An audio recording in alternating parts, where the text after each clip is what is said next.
Mesdames et messieurs, bonjour. Bienvenue dans le grand format de ce dimanche 19 juillet 2020 à la une de l'actualité au Bénin.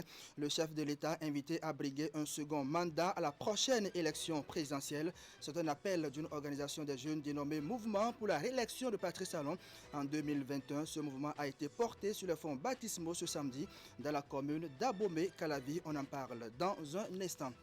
On parlera également d'un forum virtuel organisé par la Chambre de commerce et d'industrie du Bénin, CCIB. Par visioconférence, des experts ont échangé sur les perspectives pour le secteur privé du Bénin après la crise sanitaire liée au Covid-19. Objectif recherché, un modèle de développement économique pour mieux faire face à la crise sanitaire. Images et reportages à suivre. À suivre également le message de la ministre de l'Enseignement supérieur et de la Recherche scientifique, message délivré à l'occasion de l'examen du baccalauréat session de juillet 2020. La phase écrite démarre demain lundi sur l'ensemble du territoire national. Et à quel niveau de préparatifs sommes-nous aujourd'hui et quelles garanties de sécurité sanitaire pour les candidats et les examinateurs? Le grand format en parle à la veille de l'examen avec le professeur Alphonse Da Silva, directeur de l'Office du baccalauréat qui sera sur ce plateau dans quelques minutes. Et juste après, lui, c'est un autre invité qui prendra place par ici, son nom Brice Hondi, président de l'ONG ADECO et promoteur de la plateforme de communication du réseau des artisans de l'Afrique après l'annonce des mesures sociales prises par le gouvernement pour soutenir les secteurs d'activité fortement touchés par les effets du Covid-19. Nous sommes maintenant dans le concret. Les artisans ont commencé à recevoir leurs subventions. Celui qui parlera en leur nom nous dira ce qu'il pense de cette démarche du gouvernement du président Patrice Talon. Le développement des jeux de hasard dans la ville de Lokossa, c'est le sujet au cœur du magazine du grand format de ce dimanche. Quelle est la portée sociale de ces jeux et pourquoi intéresse-t-il autant la jeunesse? Élément de réponse dans le magazine et le complément d'information avec Geoffroy Messan, correspondant du Canal 3 Bénin dans les départements du Mono et du Koufou. Josaphat Da Bolinon est le chef bureau Afrique de Hémicycle d'Afrique, un site spécialisé dans les informations des parlements et conseils communaux d'Afrique. C'est l'invité média de grand format de ce dimanche. C'est avec lui que nous ferons un tour d'horizon des sujets qui ont dominé l'actualité durant la semaine. Ces analyses sont à suivre juste après la revue de presse hebdomadaire de Nassis Alossé. Mesdames et messieurs, merci d'être une fois encore au rendez-vous de tous les dimanches. Voici le grand format chez vous.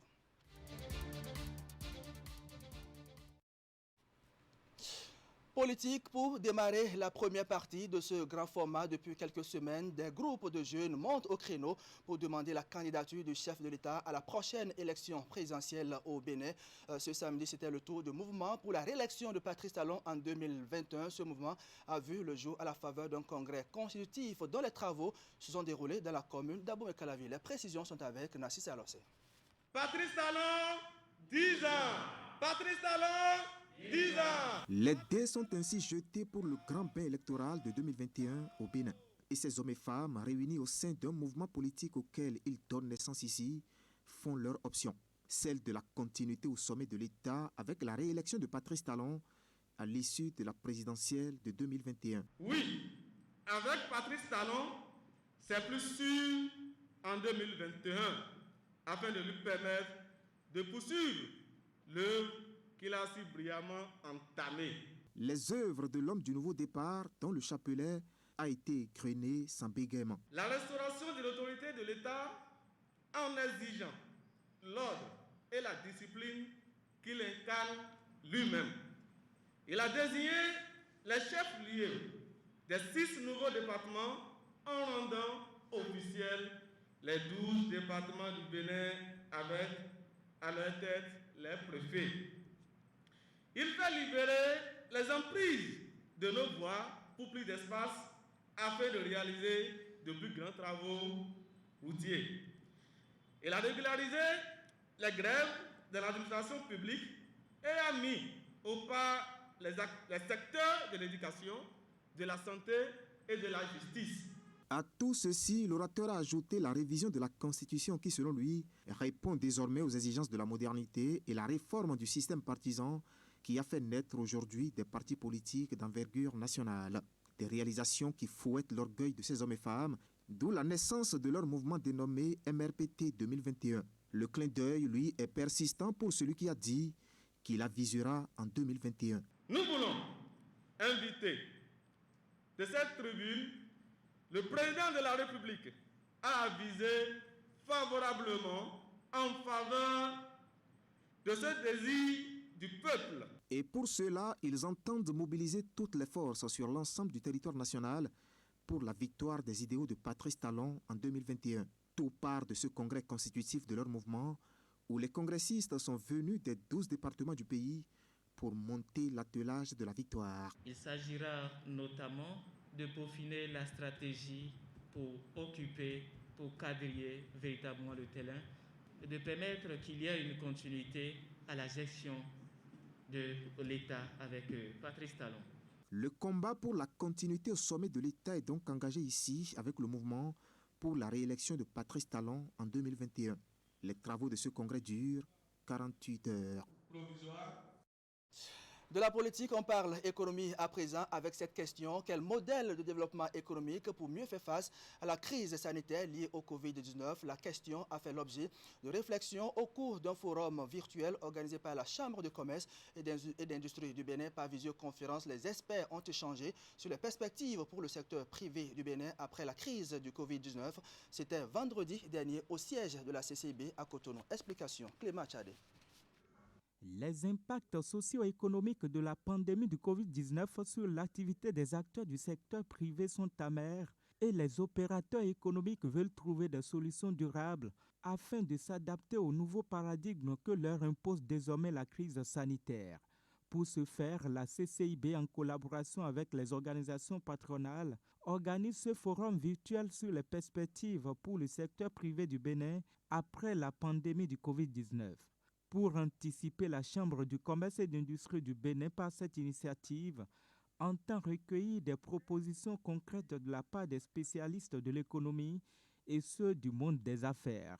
En effet, le forum virtuel a enregistré plusieurs panels par visioconférence. La pandémie de la Covid-19 a créé de sérieux ennuis au secteur privé béninois, que ce soit le secteur industriel ou commercial.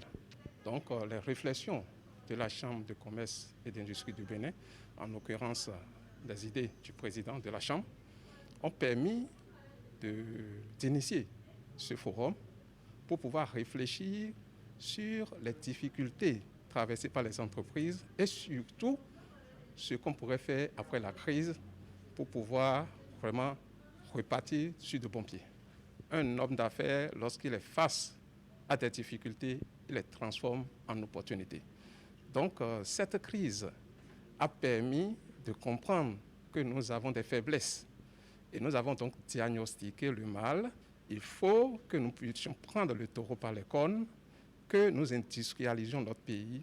Et cela se fera par l'accompagnement du gouvernement à travers les différentes mesures proposées par les panélistes de qualité que vous avez suivis. Le but de ce forum virtuel de la CCIB étant de penser le modèle économique endogène auquel le Bénin pourrait s'adapter pendant la période post-Covid, les experts ont fait des propositions qui touchent plusieurs secteurs, notamment l'agro-business, l'agro-industrie, les marchés communs et la réinvention du réseau routier. Une manière de repenser les politiques d'investissement pouvant profiter le secteur privé créateur de richesses et d'emplois. Je dirais que pour que le secteur privé béninois puisse vraiment prendre de l'envol, il va falloir que nous nous basons sur l'industrialisation du pays. Donc le Bénin doit devenir un pôle industriel de la sous-région.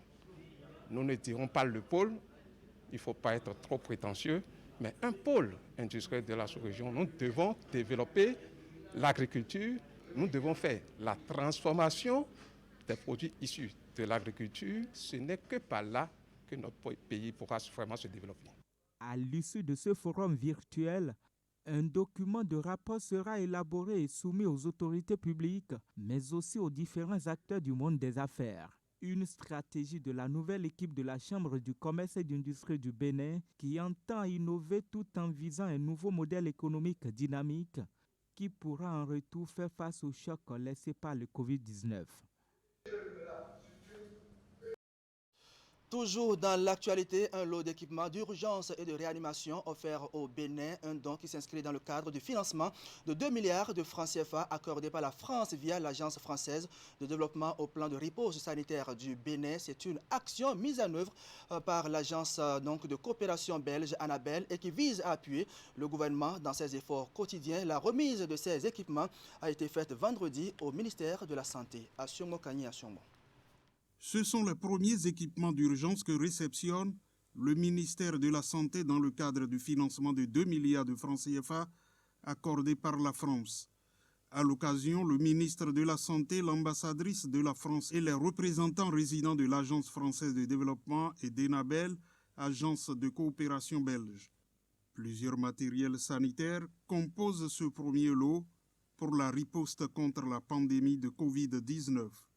Et c'est donc dans le cadre de cette réponse à la crise Covid que ce matériel a été acheté et remis aujourd'hui officiellement au ministère de la Santé pour être déployé à Alada notamment, bien sûr à Cotonou, mais aussi à Parakou, là où se situent les cas les plus graves, puisqu'il s'agit de matériel destiné à pouvoir aider les malades du Covid, les malades dans des situations graves, puisqu'il s'agit là de traiter des détresses respiratoires principalement.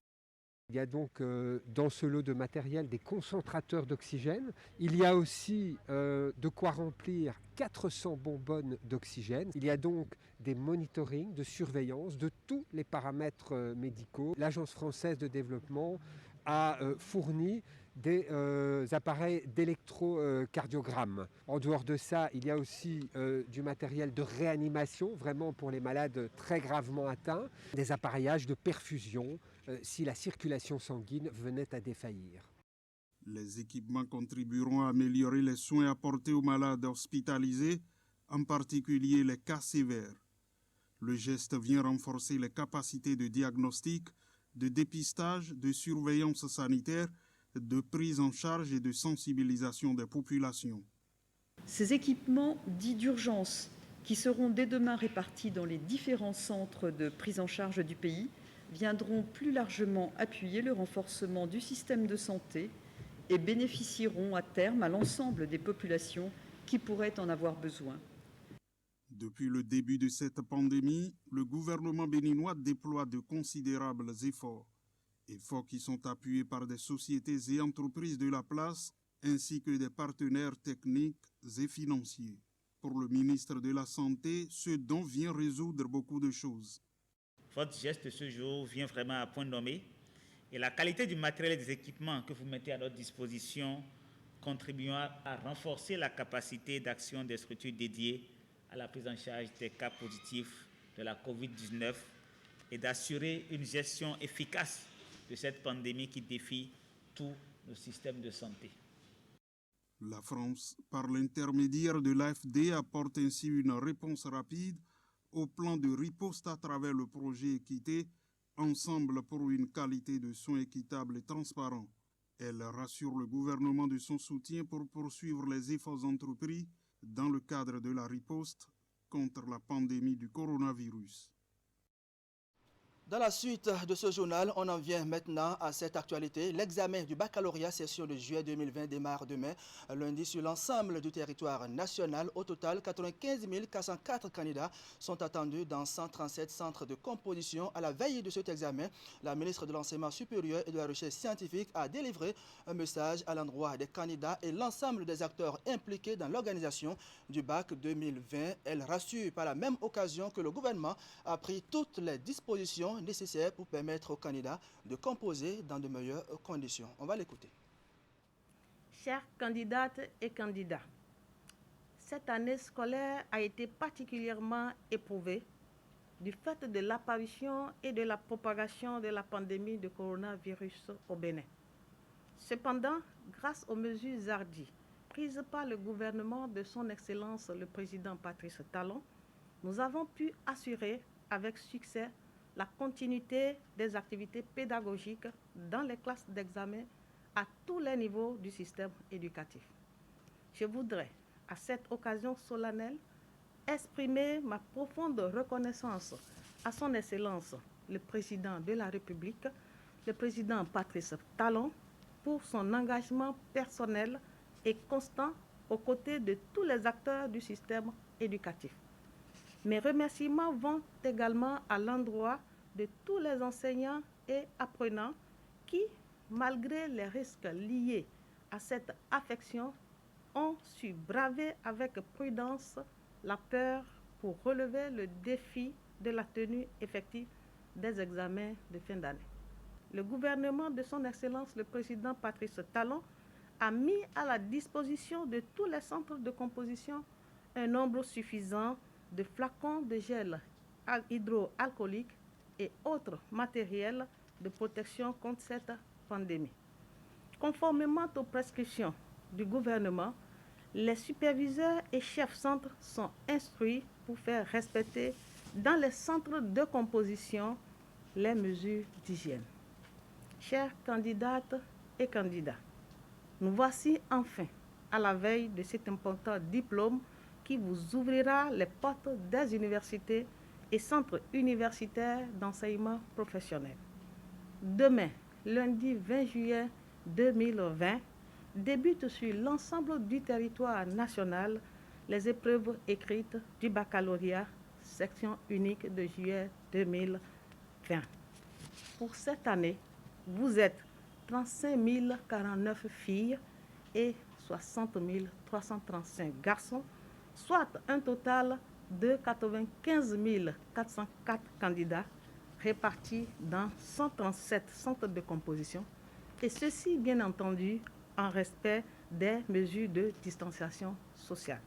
Il ne me reste qu'à vous inviter, chères candidates et candidats, à vous munir de vos convocations, vos cartes nationales d'identité en cours de validité, vos masques, et à vous présenter dans vos centres de composition à l'heure.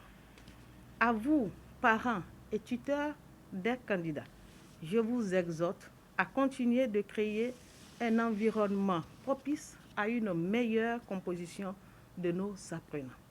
Les consignes sont données pour éviter les attroupements autour des centres de composition.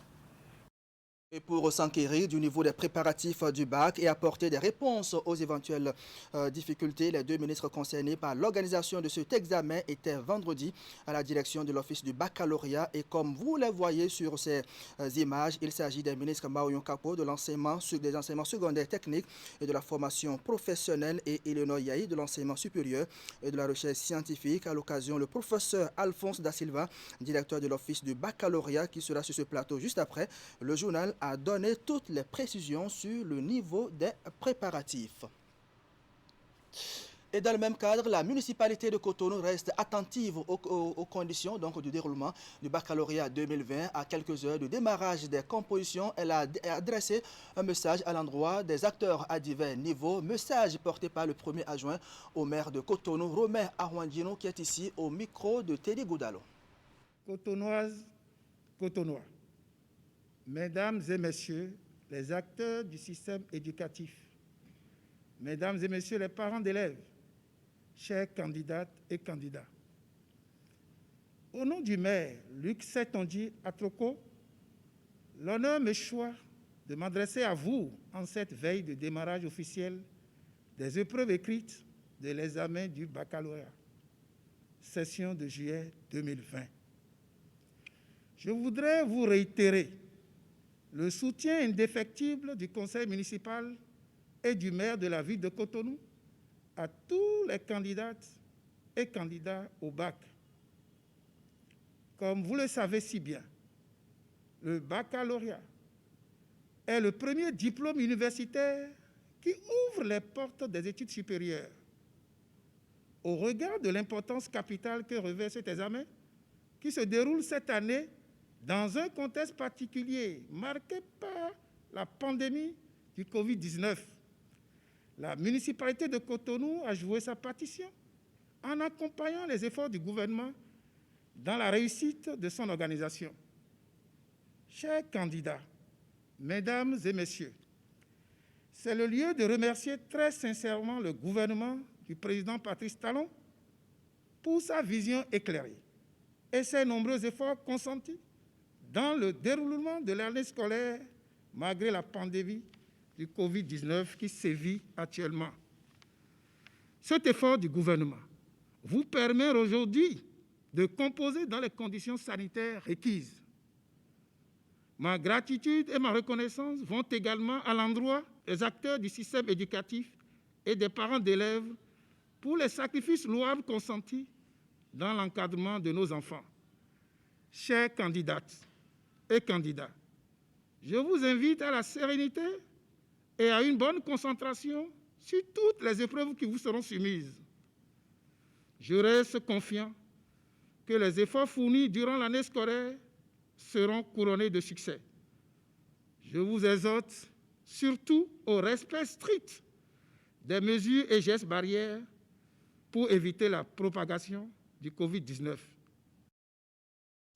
Voilà, c'était donc l'acte 1 du grand format consacré au point de l'actualité tel que traité par l'ensemble de l'équipe de la rédaction de Canal 3 Bénin avec à sa tête André Dossa. Dans la suite, maintenant, c'est la page invitée qui va s'ouvrir. Demain, lundi, démarre la phase écrite du baccalauréat session de 2020. Et pour savoir si tout est fin prêt pour lancer les épreuves, le directeur de l'office du baccalauréat sera sur ce plateau dans un petit moment.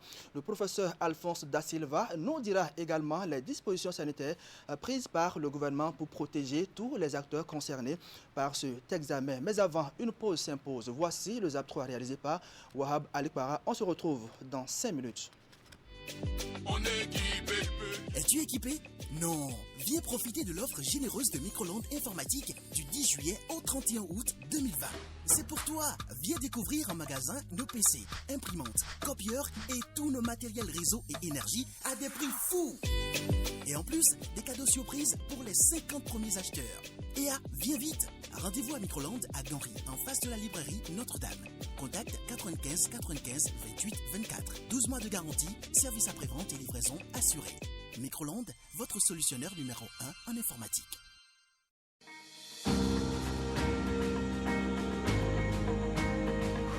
Légère, pure, bienfaisante, saine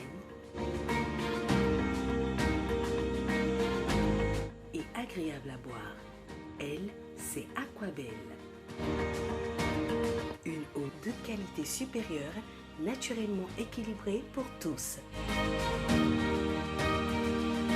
Elle est l'eau qui vous accompagne à tout instant. Aquabelle, par sa composition, garantit à votre corps l'apport en sels minéraux et en oligo-éléments nécessaires pour votre santé. C'est l'eau qu'il vous faut. Aquabelle, l'eau à l'état pur.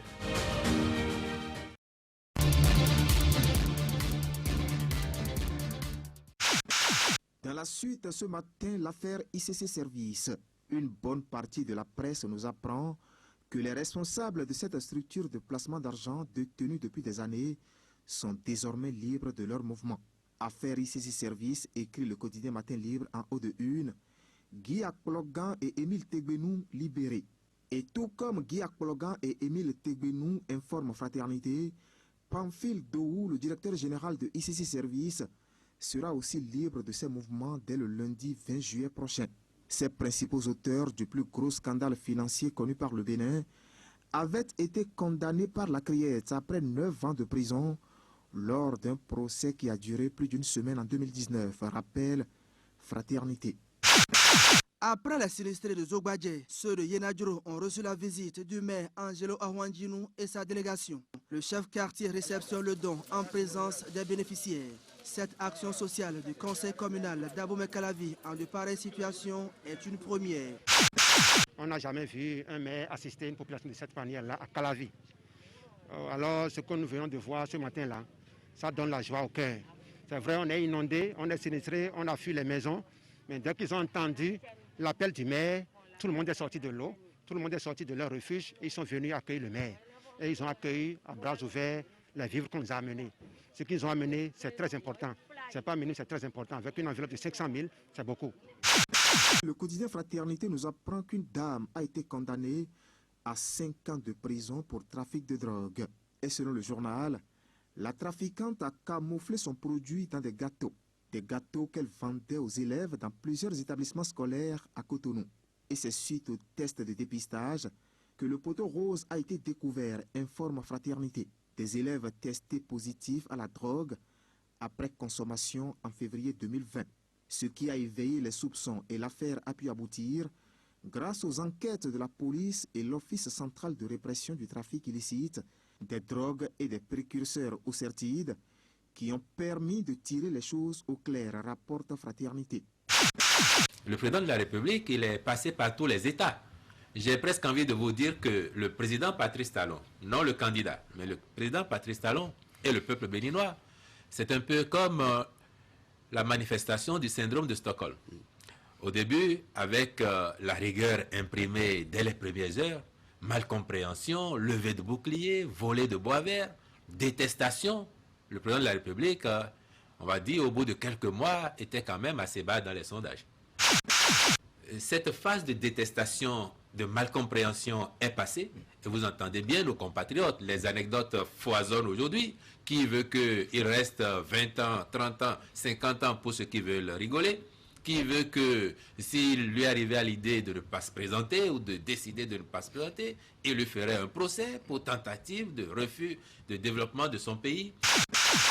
Patrice Talon, président en exercice du Bénin, doit revenir en 2021. C'est le souhait d'un groupe de jeunes réunis au sein du mouvement Les Bataillons de Patrice Talon.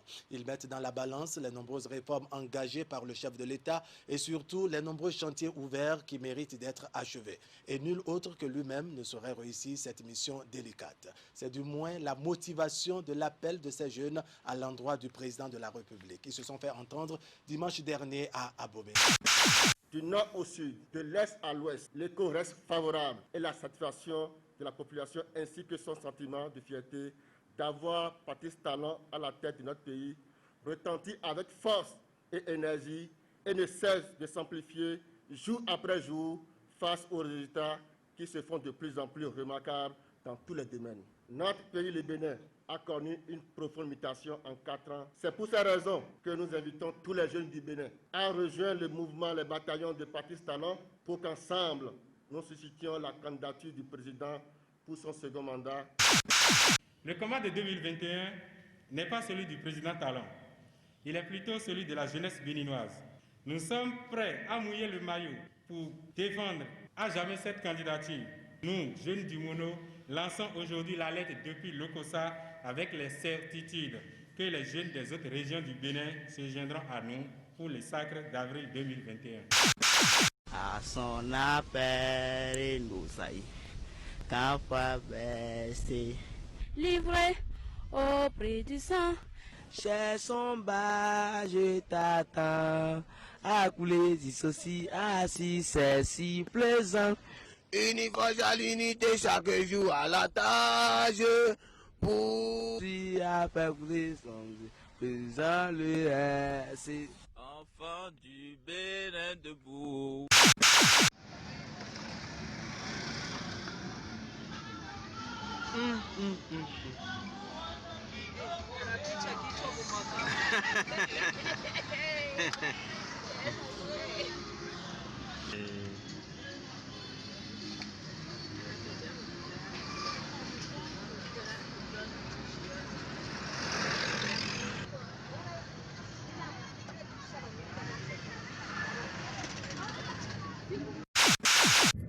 Chérie, on vient de finir de manger, je crois qu'on va aller se reposer, non?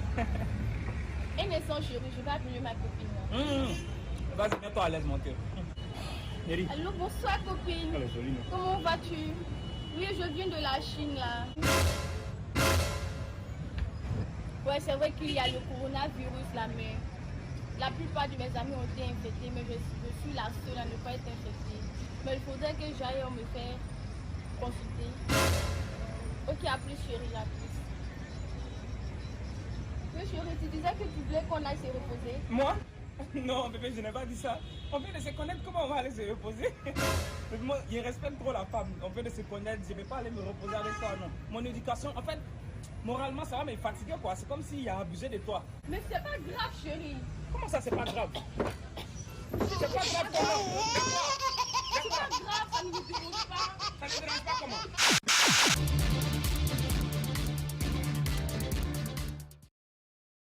Afi est une cliente d'Orabank Bénin qui vit en France. Le compte d'épargne est désormais rémunéré à 4% l'an jusqu'à 25 millions de francs CFA.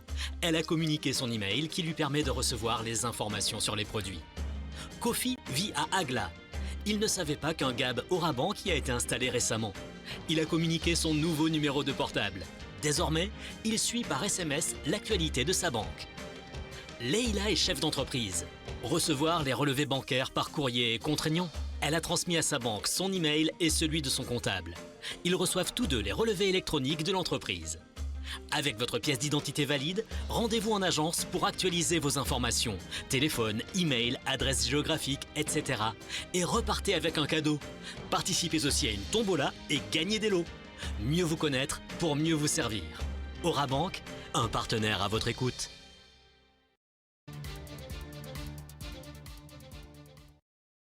Après le certificat d'études primaires, le brevet d'études premier cycle, c'est le tour des plus grands de se jeter à l'eau à la recherche du sésame qui leur ouvrira donc les portes des universités du Bénin. La session 2020 du baccalauréat démarre demain lundi sur l'ensemble du territoire national avec un total de 95 404 candidats qui seront repartis dans 137 centres d'examen à quelques heures du démarrage donc des épreuves. Quel est le niveau des préparatifs? Dans quelles conditions les candidats seront-ils examinés? Donc, quand on connaît le contexte, c'est donc et dans ces dernières heures, quelle doit être l'attitude du candidat à cet important examen. Et c'est pour répondre à ces questions que j'ai sur ce plateau le directeur de l'Office du baccalauréat, bras technique et opérationnel du ministère de l'Enseignement supérieur et de la Recherche scientifique. Professeur Alphonse Da Silva, bonjour. Bonjour, cher ami. Bienvenue sur le plateau du grand format. Alors, est-ce que tout est fin prêt pour lancer les épreuves demain lundi? Eh oui, tout est fin prêt et à 99%. Le seul pourcentage qui reste, c'est le démarrage des épreuves le lundi prochain, demain. Très bien.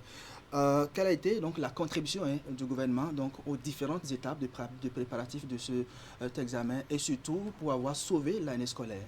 Ah oui, je l'ai dit tantôt, il faut remercier le président de la République qui a eu le courage politique de décider que les examens aient lieu cette année. Le CEPE, le BPC et le baccalauréat. Toutes les mesures ont été prises et puis les conditions ont été bien soupesées et nous sommes à la veillée d'armes en quelque sorte. Hier, les ministres de l'enseignement supérieur, les ministres de l'enseignement secondaire étaient à l'office du baccalauréat pour s'enquérir des préparatifs. Tout est fait prêt. J'ai terminé avec le tirage des épreuves en braille pour les amblyopes et tout est fin prêt.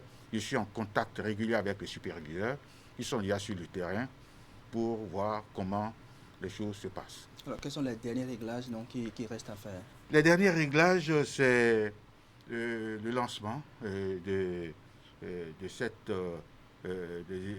l'épreuve de français. Et ça va se faire à Kouyaoui par le ministre de l'Enseignement supérieur et certainement accompagné du ministre de l'Enseignement secondaire. Tout est fin prêt et nous voudrons dire aux candidats d'apprêter leur matériel, leur écritoire et puis de se présenter dans les centres d'examen à l'heure, pas de retard, et aussi d'observer les mesures de distanciation et les mesures barrières. Très bien. Chaque candidat a son masque. Ceux qui ne viendront pas avec le masque, nous sommes disposés à leur fournir les masques. Ce n'est pas pour cela que les candidats ne viendront pas du tout avec le masque, parce que le Covid, c'est depuis la maison jusqu'au centre et à l'intérieur de ça. Tout est fin prêt et j'exhorte les candidats à être sereins, de ne pas oublier leur carte d'identité et surtout leur convocation. Je voudrais dire que nous avons appris que certains chefs d'établissement ont saisi de convocation de certains candidats qui n'auraient pas soldé. Ça, c'est une infraction. Il faut laisser les convocations aux candidats pour que ces candidats-là puissent composer. Sinon, ils s'exposent à des mesures draconiennes. Alors, le problème d'accessibilité donc, à certains centres d'examen, est-ce que vous avez tenu compte de ça parce que la période s'y prête bien? Bien. J'ai reçu les indications concernant effectivement l'accessibilité. Globalement, tout se passe bien. Vous voyez, nous sommes dans la saison des pluies, la fin de la saison des pluies, et dans aucun centre, on m'a indiqué qu'il pleut ou bien un centre inondé, etc. Donc, tout est fin prêt et j'exhorte les parents d'élèves à faire leur travail de parents et à laisser les candidats composer dans la sérénité. Très bien. 95 404 candidats vont plancher demain, un effectif qui est en baisse comparativement à l'année dernière. Comment peut-on expliquer cette chute? Non, ce n'est pas négatif. Vous savez, l'année dernière, nous avons plus de 50% d'admis. Et cela, c'est depuis plus d'une trentaine d'années. Donc, cela fait que cette année, il y a moins de candidats. Il y a aussi, avec la coopération du ministère de l'enseignement secondaire, qui a mis en place un logiciel pour filtrer les candidats qui ne devaient pas être candidats. Donc, ce logiciel filtre, et ce qui fait que, effectivement, ceux qui viennent pour grossir le rang des effectifs, les candidats non préparés, font aussi que le taux peut être en baisse si on y prend garde. Alors, à chaque édition, une innovation au niveau de l'Office du baccalauréat. Cette année, qu'est-ce que vous avez apporté pour crédibiliser davantage le bac béninois? Bien, nous avons pris plusieurs dispositions. D'abord, l'innovation, c'est l'extension de la coopération avec les 3 ordres d'enseignement. Au niveau du baccalauréat, il y a les superviseurs qui sont les professeurs d'université, mais il y a aussi les inspecteurs, les enseignants du secondaire et même pour le secrétariat, les enseignants du primaire. Donc, c'est toute la communauté éducative qui prend part à cet examen emblématique. Alors, quand on parle du professeur Alphonse Da Silva et l'organisation du baccalauréat, c'est la perfection. Est-ce que c'est le syndicalisme qui prime ou bien quel est votre secret? Oh, il n'y a pas de secret. Le secret, c'est la société et c'est surtout l'appui du gouvernement. Parce qu'il n'y a pas ce jour où la ministre de l'Enseignement supérieur, le ministre de l'Enseignement secondaire m'appelle pour me dire comment ça se passe. C'est vrai, nous avons la main, mais il faut toujours être prêt tous les jours pour que les choses se passent bien. Ce n'est pas le syndicalisme. Bon, c'est vrai, le syndicalisme, c'est une école aussi. J'ai été secrétaire du SNES pendant une dizaine d'années. J'ai été secrétaire général de l'intersyndical de l'université. J'ai été secrétaire général de la fédération au niveau de la CSA Bénin. Évidemment, ça donne une certaine pratique, mais ce n'est pas pour cela que je fais du syndicalisme débridé. Je suis au service de l'État et je fais mon travail comme il se doit pour que le Bénin lève toujours la tête au niveau de l'UMOA. Vous savez qu'au niveau de l'UMOA, d'ici l'an 2024, il y aura un bac UMOA et je suis présentement le président en RD6. Donc, c'est dire que le gouvernement fait tout pour que le baccalauréat béninois puisse préparer les futurs cadres de ce pays. Alors, vous êtes le seul à tirer toutes les épreuves. Comment ça se fait? Ah oui, ça se fait pendant près de 2 mois. Je tire les épreuves avec les réseaux. C'est pas facile. Il faut contrôler tout ceci. Et c'est pour qu'il n'y ait pas effectivement de velléité de fraude ou bien de fuite. Mais cela se fait bien avec aussi les collaborateurs qui font les autres travaux de mettre en cantine. Et après avoir mis en enveloppe, se mettre en cantine et de faire en sorte que les épreuves soient convoyées dans les centres d'examen à travers tout le pays.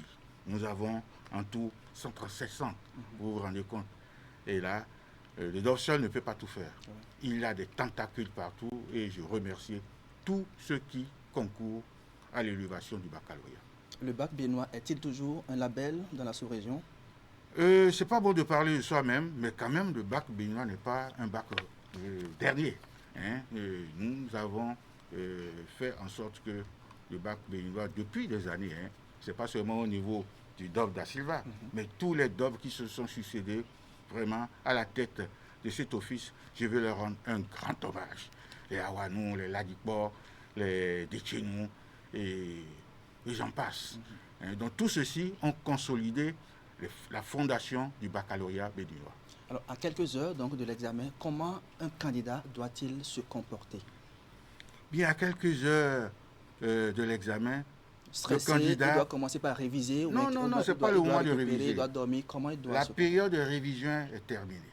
Mais évidemment, on peut jeter quelques coups d'œil, voir est-ce que j'ai mon kit pour aller dans la salle d'examen, est-ce que c'est prêt? et puis aussi prendre des conseils. Bien manger, cela ne veut pas dire manger lourd. Laissez l'ignan piler d'abord, prenez léger et aussi dormez tôt pour vous réveiller tôt, pour vous rendre dans vos salles d'examen et tout se passera bien par la grâce de Dieu.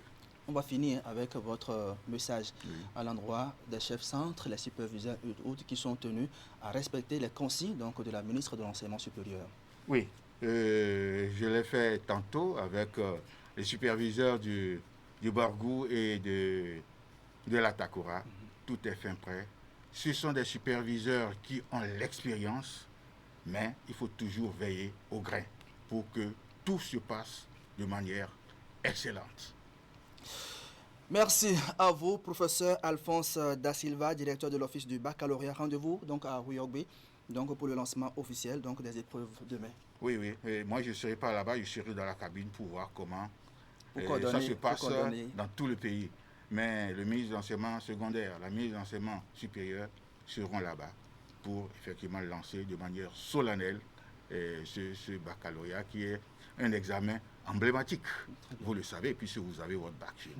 Merci à vous et bonne journée. Je vous en prie, merci beaucoup. Mesdames et messieurs, restez encore avec nous. Notre aventure se poursuit après le directeur de l'Office du baccalauréat qui nous a rassuré que tout est fin prêt pour lancer les épreuves demain. C'est le président de l'ONG ADECO et promoteur de la plateforme de communication du réseau des artisans de l'Afrique qui sera avec moi dans un instant. Avec Brice Hondi, nous parlerons des mesures sociales prises par le gouvernement qui tient parole et soulage les citoyens les plus touchés par les effets de la pandémie du Covid-19. On va l'installer avec la complicité de ma réalisatrice Christelle Poidecon.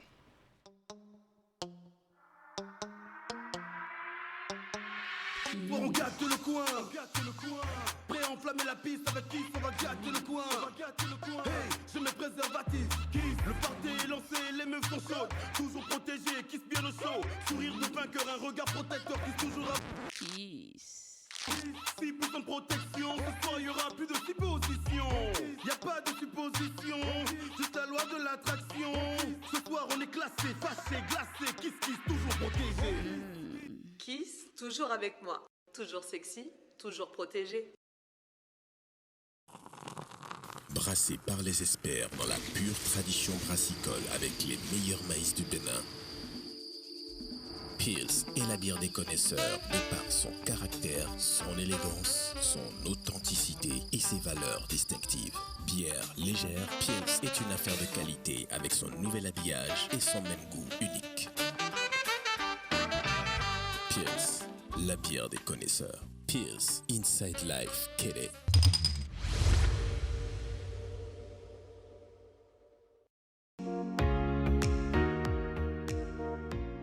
Nous prenons des mesures de sécurité pour vous et pour nous. Face au Covid-19, LBM Syst Location de voitures vous protège. Nous mettons un point d'honneur sur le respect des consignes par nos conducteurs.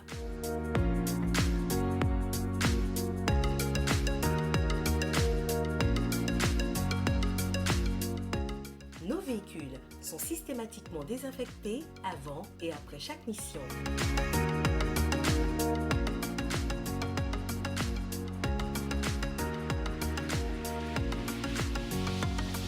Faites-nous confiance. Votre sécurité, notre préoccupation. Syst LBM Location de voitures, contact 60 60 60 63.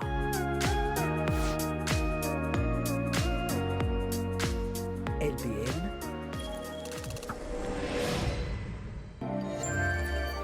Le carrefour des grandes marques. De nouveaux commerçants pour changer votre quotidien. Jusqu'au 10 août 2020, les agences de référence en électroménager Max 15 vous ouvrent leurs portes avec une promo de ouf, les prix mini des vacances. Des réductions exceptionnelles allant jusqu'à 40% sur toutes nos gammes électroménagers et téléphoniques, téléviseurs, home cinéma, climatiseurs, machines à laver, cuisinières, réfrigérateurs, congélateurs de marque Samsung, Nokia, Nasco, Sony, Elekta et bien d'autres. Découvrez les offres disponibles dans nos points de vente situés à Cotonou, Calavi et Porto Novo. Nos équipes seront heureuses de vous accueillir. Des produits garantis jusqu'à 12 mois à l'achat. Service après-vente et livraison assurée. Info 94 01 97 08 64 89 32 41 64 67 61 73. Alerte coronavirus. Attention, attention, le coronavirus se transmet très facilement et fait des ravages. Pour l'éviter, le port systématique de masques de protection en tout lieu est recommandé. Dans l'administration publique ou privée, dans les réunions, les rencontres, dans les marchés, les magasins, les boutiques et lors des déplacements, le port de masque est fortement recommandé. Même dans les lieux privés, dès lors que l'on n'est pas seul, le masque doit être le fidèle compagnon. Mais attention, le port de masque de protection ne dispense nullement d'appliquer les autres mesures de prévention, notamment le lavage des mains à l'eau et au savon et l'observance de la distance de sécurité sanitaire d'au moins 1 mètre entre personnes. Enfin, s'abstenir de porter des gants en vue du lavage régulier des mains à l'eau et au savon ou de l'application de gel hydroalcoolique. Pour tout savoir sur l'épidémie du coronavirus au Bénin, rendez-vous sur le site web www.gouv.bj/coronavirus. Ceci est un message du gouvernement de la République du Bénin.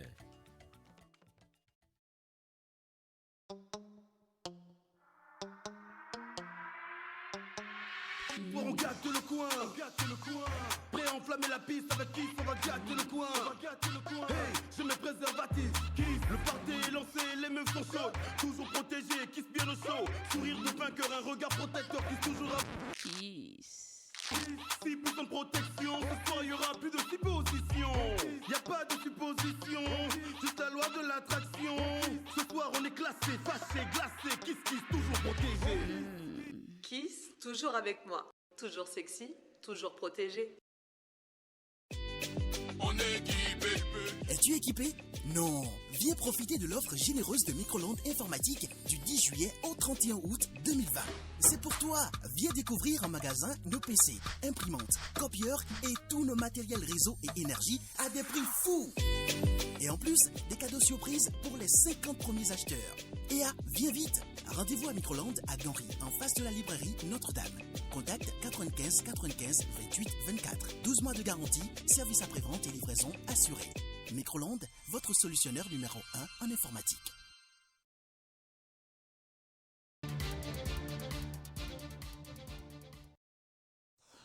Vous le savez déjà, sans doute, le gouvernement du président Patrice Talon a joint l'acte à la parole en redonnant le sourire aux acteurs des secteurs fortement touchés par les effets du coronavirus. Depuis quelques jours, les concernés reçoivent leurs subventions par transfert monétaire. Parmi les bénéficiaires qui ont retrouvé le sourire, les artisans, comment apprécient-ils cette action du gouvernement et quel sera le sort de ceux qui n'ont pas pu s'inscrire pour en bénéficier? Le grand format en parle ce dimanche avec le président de l'ONG ADECO et promoteur de la plateforme de communication du réseau des artisans de l'Afrique, M. Brice Rondi. Bonjour. Bonjour, cher Merci journaliste. d'avoir accepté mon invitation. Alors, on va commencer par présenter votre plateforme. Pourquoi est-elle créée et quelle est sa mission? La plateforme de communication du réseau des artisans a été créée depuis 8 ans. Et c'est l'ONG d'abord, c'est l'ONG ADECO qui a créé la plateforme. C'est un département de l'ONG. Et c'est après nos tournées dans les différentes communes que nous avons compris que les artisans sont partout dans les rues de Cotonou. Et nous avons voulu les accompagner par les formations en renforcement de capacité, les redynamiser, leur donner plus de visibilité, que ce soit au plan national et au plan international. D'où cette plateforme est créée et nous avons un dîner de gala que nous organisons chaque année au profit des artisans parce que c'est eux qui nous ont fait. Vous voyez comment je suis habillé. Est-ce que sans les artisans, nous pouvons être beaux? Vous voyez la présidence aujourd'hui, le palais de la République, vous voyez comment c'est beau? C'est grâce aux artisans. Donc ces gens n'ont pas l'occasion d'être dans ces lieux, les grands hôtels de ce pays, les grandes salles de conférence, parce qu'ils n'ont pas les moyens. Donc la plateforme est créée pour pouvoir le sortir de l'ornière. Pourquoi? Parce qu'eux-mêmes se disent, nous sommes rien. Et ils se cachent dans les rues. Quand ils veulent faire une fête, c'est dans, sous les bâches. J'ai dit non. Et c'est la grande salle de Majestic qui abrite depuis 7 ans un dîner de gala dénommé Dîner des artisans. Pour rendre hommage aux artisans. Pour rendre hommage à ces Très bien, artisans. et comme je le disais dans mon introduction, pour atténuer les effets donc, du Covid-19, le gouvernement a décidé d'accompagner les acteurs d'un certain nombre de secteurs fortement touchés par donc, les effets donc, du coronavirus, dont les artisans. Donc c'est désormais sur le feu, ils ont commencé par recevoir donc, leur fonds. Comment appréciez-vous cette démarche du gouvernement? D'abord, je tiens à remercier le chef de l'État, le président de la République, qui a fait vraiment un grand effort pour la réforme dans ce secteur. Et ce que le gouvernement vient de faire, ça a impacté beaucoup d'artisans. Et en tant que promoteur de la plateforme, le président de l'ONG ADECO, je tiens à lui dire merci, tout le conseil d'administration, puisque la plateforme est dans tous les départements du Bénin. Et malgré que nous n'avons pas pu faire une descente pour voir l'impact, nous avons appelé tous les coordonnateurs. Et nous sommes très contents du point qui nous a été fait jusqu'hier, de tous les artisans qui ont reçu leur mobile money. D'autres ont reçu 100 000, 150 000, 200 000, 60 000. Ce pas du gouvernement à travers le ministère des Finances et de l'Économie, et les artisans passent par ma voix, dire merci au chef de l'État. Alors, au niveau de la plateforme, est-ce que vous avez eu le retour? Qu'est-ce que les artisans vous ont dit quand ils ont reçu le fonds? Ils sont très contents parce que personne ne s'attendait à cette pandémie Covid-19. Et tous se plaignaient parce que quand ils ouvrent les ateliers, ils ne travaillent plus. Et comment payer l'électricité et l'eau? Comment payer les ouvriers qu'ils ont à leur charge? Je pense que cette subvention est venue à point nommé. Nous allons demander, parce que celui qui est demandeur n'a pas péché. Nous allons demander encore au gouvernement, et ceux qui n'ont pas pu s'inscrire, et là, du fait, parce qu'ils ont peur. Parce que quand on demande à un artisan, enregistrez-vous, pour eux, c'est les impôts. Donc, beaucoup ne se sont pas enregistrés. Donc, nous allons demander humblement au gouvernement si on peut lancer la deuxième phase pour permettre à ceux qui n'ont pas pu s'enregistrer, puisque aujourd'hui, la Covid-19 est beaucoup plus installée et beaucoup ne travaillent pas. Les coiffeuses ont peur de toucher les cheveux. Les ouvriers ont peur d'aller dans les ateliers travailler. Les esthéticiennes ont peur de toucher les visages. Donc, ils ont vraiment de difficultés. Si on peut relancer la deuxième phase. Et aussi, vous voyez les photographes. Il n'y a plus d'événements. Aujourd'hui, quand on parle d'enterrement, ce sont plus de 50 personnes. Quand on parle des fêtes, il n'y a plus de fêtes dans les salles de conférence. Or, c'est grâce à ces fêtes que les photographes mangent. Quand on parle d'électriciens et autres, c'est vrai, eux, ils sont encore quelque part sur des sentiers. Mais ce n'est pas encore ça. Si le gouvernement peut vraiment écouter notre cri de détresse et lancer une deuxième phase d'enregistrement, cela permettra de pouvoir atteindre tous les artisans du Bénin. Alors plus concrètement, en quoi est-ce que ce soutien donc, du gouvernement peut-il aider les artisans à relancer leurs activités? Oui, ce soutien va les aider à relancer leurs activités sur plusieurs plans. Et d'abord, ils ne travaillent plus, ils n'ont plus les moyens pour pouvoir acheter d'autres matériels de travail. Donc, ce soutien va leur permettre de pouvoir s'approvisionner.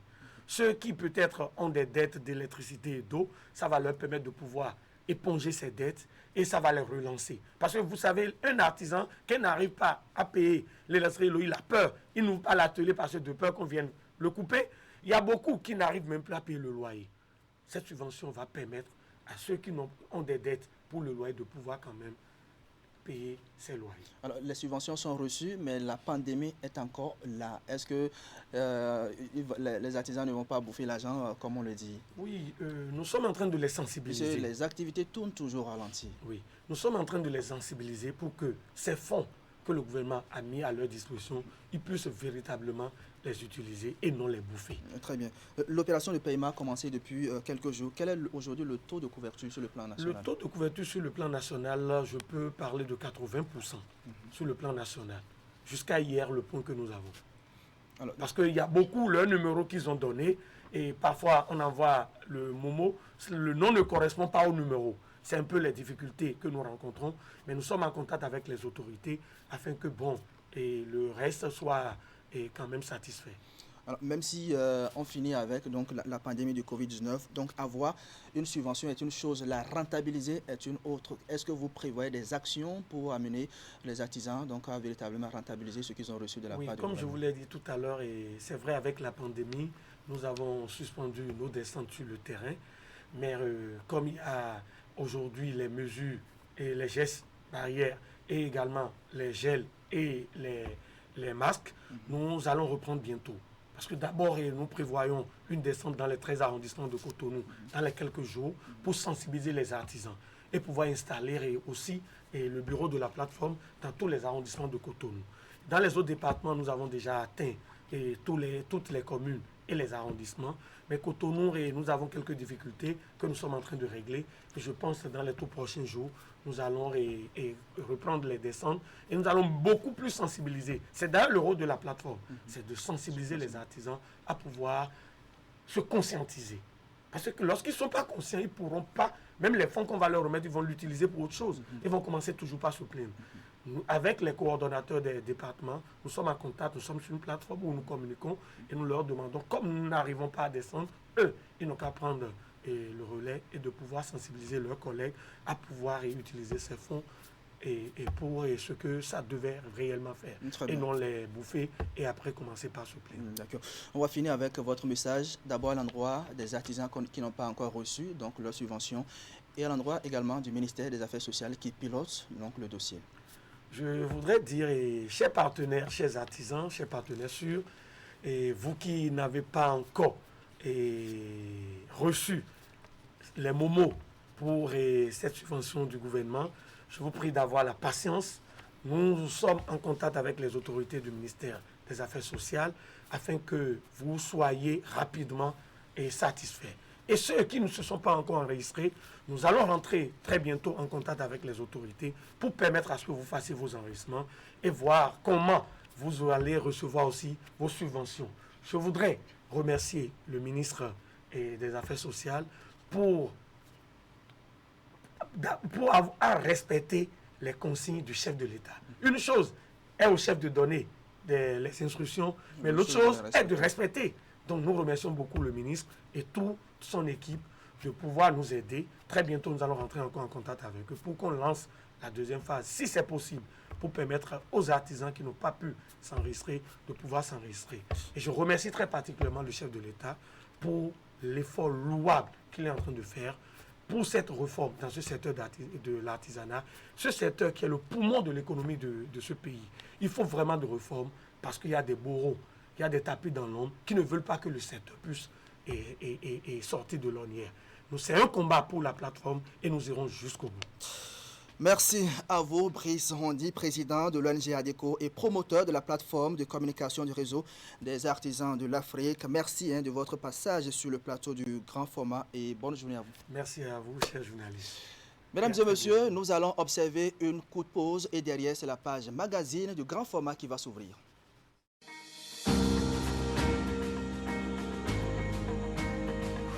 Légère, pure, bienfaisante, saine et agréable à boire. Elle, c'est Aquabelle. Une eau de qualité supérieure, naturellement équilibrée pour tous. Elle est l'eau qui vous accompagne à tout instant.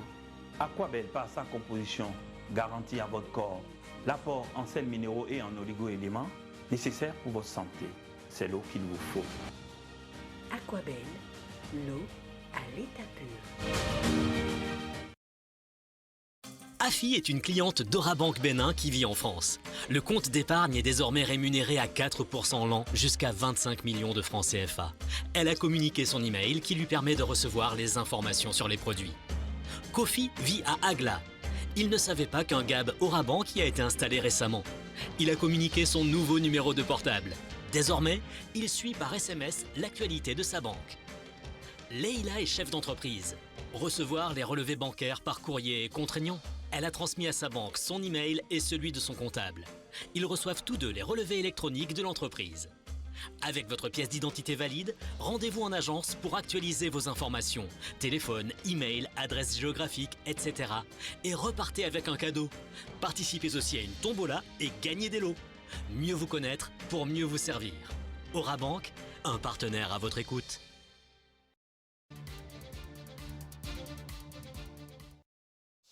« 14h00 à Lokossa, c'est dans le département du Mono. Le magazine de grand format de ce dimanche nous y conduit. Les jeux de hasard sont peu connus du grand public, mais intéressent beaucoup la jeunesse. Comme vous allez le voir dans un instant de ces jeux, on note la loterie simple, l'Autostar Fortune et bien d'autres. Alors question, quelle est la portée sociale de ces jeux et pourquoi intéressent-ils autant les jeunes? Développement des jeux de hasard, une addiction croissante chez les jeunes de Lokossa. C'est un magazine signé Geoffroy Messan. Nous sommes ici au quartier Agonvert, dans la commune de Lokossa, dans le département du Mono. Cet attroupement s'effectue autour d'un stand de jeux. Il s'agit plus précisément du jeu l'Autostar Fortune, un des produits de la Loterie nationale du Bénin, LNB. Des jeunes du quartier y tentent leur chance. Ce que moi j'aime dans le jeu, c'est juste 100 francs, ça gagne au moins 25 000. Si tu mets 200, ça gagne au moins 50 000. Le principe est clair. Chaque joueur fait le choix d'un nombre variable de numéros. Au tirage, ceux d'entre eux qui auront la chance de retrouver les numéros pronostiqués sortir seront déclarés gagnants. Dans une cité comme Lokossa, ce jeu draine du monde et fait depuis quelque temps des émules au sein de la jeunesse. J'ai fait le jeu là maintenant, ça fait au moins 9 ans. Souvent, moi, je gagne. J'essaie de jouer pour voir si je peux avoir un peu de chance pour gagner et réaliser ce que je veux. Si tu as chance, si tu joues, tu peux gagner. Ou soit on peut jouer ce que tu as joué et tourner un. Donc tu peux toujours essayer pour voir si ta chance peut tourner et puis toi aussi tu vas gagner comme les autres. Il y a même des inconditionnels qui consentent des sacrifices pour y participer. Ce que nous aimons dans ce jeu est que nous souscrivons à plusieurs tontines. Ainsi, quand nous conduisons et que notre job ne nous permet pas de rassembler les sous nécessaires à cette tontine, nous nous adonnons à ce jeu qui nous en donne les moyens. Nous gagnons entre 25, 30 et même 90 000 francs des fois. Je me suis lancé dans ce jeu il y a environ 1 an et demi. Au départ, j'étais hostile à ce jeu. Maintenant, je joue régulièrement. Les jeux de hasard, notamment le L'autostar Fortune, intéressent de plus en plus les jeunes de Lokossa. Pour participer au jeu, la mise de base est de 50 francs CFA. Plus vous misez, plus vous gagnez. Le rapport prix et récompense fascine beaucoup les joueurs, surtout les plus jeunes, qui y trouvent une source de revenus. Ce qui me plaît dans ce jeu est que quand tu mises bien, déjà avec seulement 100 francs, tu peux gagner 25 000 francs. Cela te fait ainsi un bénéfice de 24 900 francs. C'est assez plaisant. Avec une très petite somme, tu te retrouves avec une somme considérable. Le jeu n'admet pas de fraude. Quand tu ne gagnes pas et que tu présentes de faux tickets, tu n'auras rien. Elle a validé pour moi. Ah, je pense oui, pour 12 500. Tu mises 50 francs et tu empoches 12 500. 200 donnent 50 000. Grâce à ça, tu peux nourrir ta femme et tes enfants et payer tes factures et ton loyer. C'est pour ça que j'y consacre assez de temps. Je suis en train de faire des calculs sur le pari à faire demain. Les jeux de hasard semblent assez intéressants et trouvent beaucoup d'adhérents. De même qu'ils peuvent rendre riches en un clin d'œil, de même ils peuvent faire perdre des sous. Tu gaspilles ton argent, si Dieu fait, tu peux gagner et ton argent que tu as gaspillé, ça peut revenir. Avec ce jeu, on ne peut pas avancer. Si tu t'entêtes à toujours parier, tu risques de vendre tous tes biens. C'est pourquoi je ne m'y essaie pas. Le moment du résultat des paris crée aussi beaucoup de suspense. On ne se sent pas à l'aise. Je connais beaucoup de personnes qui ont été ruinées par ce jeu.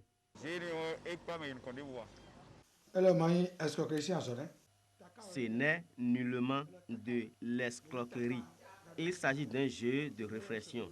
Il faut se patienter et bien réfléchir. Il faut savoir faire des calculs mathématiques pour s'en sortir. Le jeu, c'est une programmation sur une durée donnée. Et ils se disent, plus on mise sur ce niveau, plus ça ne va pas sortir. Or, ce n'est pas le cas. Les gens misent beaucoup et ça descend au tirage. Le seul numéro maintenant peut apparaître dans plusieurs plans. Or, eux autres, ils ne peuvent pas connaître tous les plans. Peut-être que des années après, ça descend. Mais quand si on descend, on dit, oh, vraiment, les gens, là, tu vois, ils ont tourné, ils ont fait ci, ils ont fait ça. On ne tourne pas les numéros. Plus tu mises, plus tu gagnes. Les citoyens avertis s'y adonnent avec méfiance. À côté des jeunes, il y a également des personnes âgées pour qui les jeux de hasard, plus qu'une passion, sont devenus une addiction.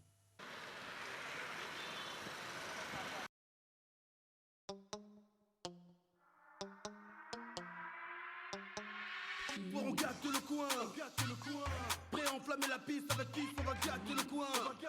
Hey, je mets préservatif, kiss, le party est lancé, les meufs sont chaudes, toujours protégés, kiss bien au chaud, sourire de vainqueur, un regard protecteur, kiss toujours à kiss. 6% de protection, ce soir y'aura plus de supposition. Y'a pas de supposition, juste la loi de l'attraction. Ce soir on est classé, fâché, glacé, kiss, toujours protégé. Kiss, toujours avec moi. Toujours sexy, toujours protégé. Brassé par les experts dans la pure tradition brassicole avec les meilleurs maïs du Bénin. Pils est la bière des connaisseurs de par son caractère, son élégance, son authenticité et ses valeurs distinctives. Bière légère, Pils est une affaire de qualité avec son nouvel habillage et son même goût unique. Pils, la bière des connaisseurs. Pils, Inside Life, Kere.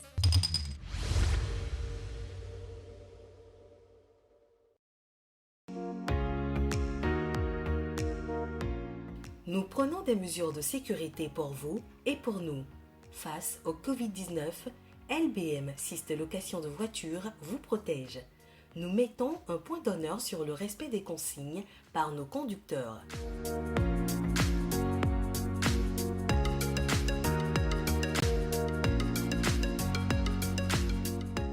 Nos véhicules sont systématiquement désinfectés avant et après chaque mission.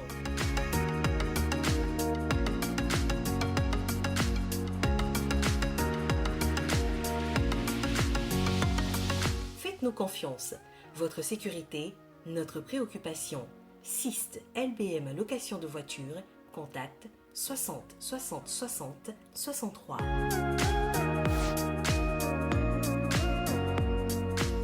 LBM.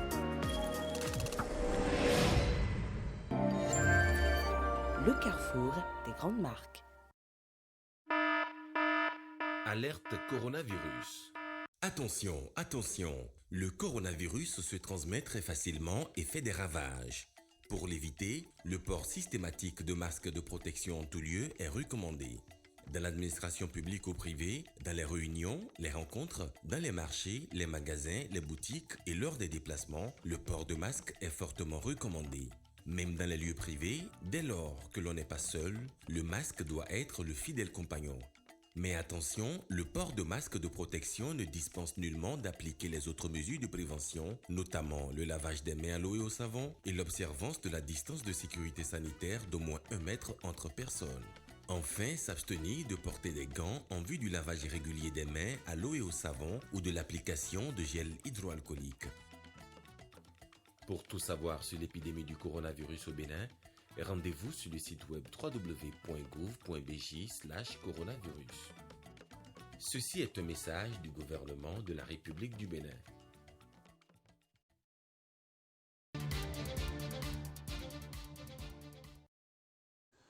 À l'instant, le magazine du grand format qui porte ce dimanche la signature de Geoffroy Messan, correspondant de Canal 3 Bénin dans les départements du Mono et du Koufo. Pour le complément d'information, il est déjà en ligne depuis le Kossa. Geoffroy Messan, bonjour. Bonjour Idrissou Boukari et bienvenue dans la cité des Côtes-à-Fond où le temps est clément et la température à l'ombre avoisine les 30 degrés Celsius. Merci pour la réalisation de ce magazine et également pour la météo. Alors, comment peut-on expliquer, comment peut-on justifier l'engouement des jeunes qu'on constate au niveau des points de jeu? Cet engouement des jeunes de l'Okossa au niveau des stands de jeu s'explique par la volonté de se faire un peu de sous dans un domaine où avec une mise de 50 francs par exemple, tu peux déjà t'assurer tes repas de la journée, voire même de quelques jours. Il faut aussi souligner que ces jeunes ont souvent à leur côté ou dans leur entourage des gens qui ont déjà misé et qui ont gagné. C'est une manière moins pénible de se faire des sous que par exemple aller travailler sur des chantiers de construction. Alors, est-ce que la pandémie du Covid-19 a contribué à renforcer cette passion chez les parieurs? Idrissou Boukari, il n'y a pas une étude ou une enquête pour l'affirmer ou l'infirmer. Une chose est sûre, malgré la pandémie, les stands et salles de jeux de hasard ne désemblissent pas. Les tenanciers de ces lieux essayent tout de même de faire respecter les gestes barrières, même si la distanciation sociale à des heures de pointe est souvent difficile à faire respecter aux parieurs. Et quelles peuvent être les conséquences pour les jeunes abonnés à ces jeux? Le gros piège de ces jeux est l'addiction. Car oui, on gagne, mais on perd également. Dans ces genres de jeux, quel que soit votre savoir-faire, votre expertise, il arrive de perdre et de souvent perdre gros. Plus vous misez gros, plus vous gagnez gros. Mais de même, plus vous misez gros, plus vous perdez gros. Il faut savoir jusqu'où ne pas aller pour ne pas se ruiner. Donc, chacun essaye, suivant sa conscience, de savoir comment s'en sortir pour ne pas aller dans le décor et essayer de survivre. Merci à vous, Geoffroy Mensah. Vous êtes le correspondant de Canal 3 Bénin dans les départements du Mono et du Koufo. Passez une belle journée de l'autre côté de la cité de l'Espérance. Merci Idrissou Boukari, merci aux techniciens et merci à tous les téléspectateurs de Canal 3 Bénin. Mesdames et messieurs, le moment est venu de faire un tour d'horizon de quelques grands sujets qui ont dominé l'actualité cette semaine. C'est l'instant décryptage avec mon invité média, Josaphat Dar Bolinon, est le chef bureau Afrique de Hémicycle d'Afrique, un site spécialisé dans les informations des parlements et conseils municipaux d'Afrique. Voici d'abord la revue de presse hebdomadaire de Nassis Alossé. Pour parler de quoi?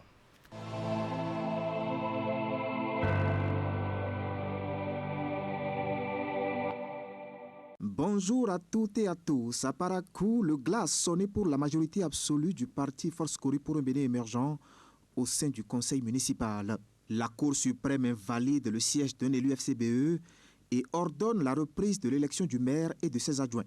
Une décision qui, selon les publications, est consécutive à l'examen d'un recours déposé contre Ousmane Traoré, élu sur la liste FCBE. Et le recours a été formulé par le maire Aboubakar Yaya, informe le quotidien Fraternité. Selon les recoupements, détaille le journal, l'intéressé serait sous le coup d'une condamnation pour fait d'escroquerie.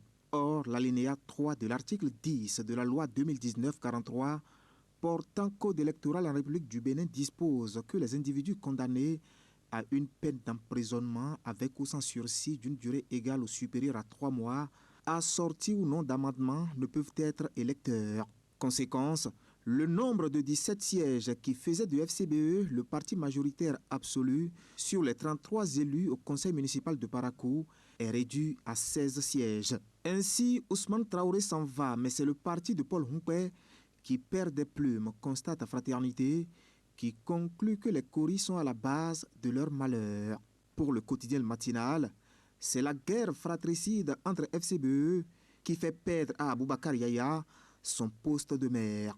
Le journal nous informe d'ailleurs que le conseiller déchu a retracé le film de la guerre au cours d'une sortie médiatique effectuée à Cotonou. Sortie médiatique au cours de laquelle Ousmane Traoré a pointé un doigt accusateur sur l'ancien ministre et jusque-là maire de Parakou.